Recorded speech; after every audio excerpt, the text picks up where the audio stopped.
κάνω εδώ ρε φίλε. Α, ναι, πάμε.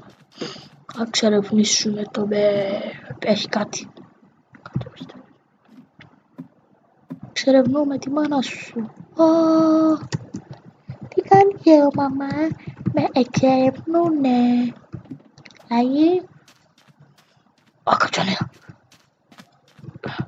Μακάρι να γίνω τώρα, κάνω teleport. Νόμιζα τι έχει. Τίποτα. Κρύψω. Μελάμα. Έλα, ψάξουμε λίγο το μέρος. Όχι για μου, πρέπει να πάμε στη μαμά.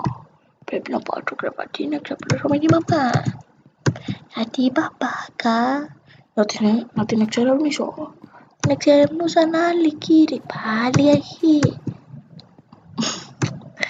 Και μετά καταλαβαίνετε πάει σπίτι, ποιος εξερευνούσε, ποιος, δεν με εξερευνούσε κανείς. Ρωτά στο παιδί, ποιος ο Γιαννάκης.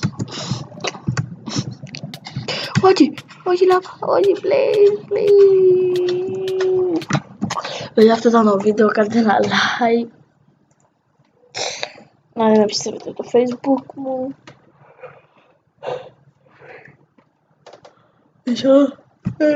Νιστάζω ακόμα.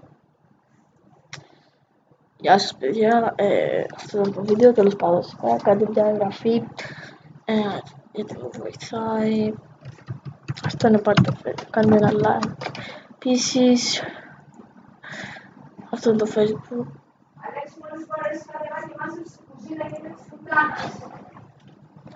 Όλα μου το κάνω. Μόλις ξύπνησα να πω πλάκα, δεν είναι εκείνο, αυτό είναι. Έχω 3 Facebook. Αυτό είναι έτσι, λέγομαι Red Wolf, έχω αυτή τη φωτογραφία.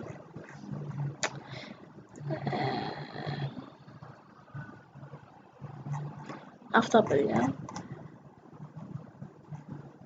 Έλεος. Πώς είναι έτσι αυτός ρε.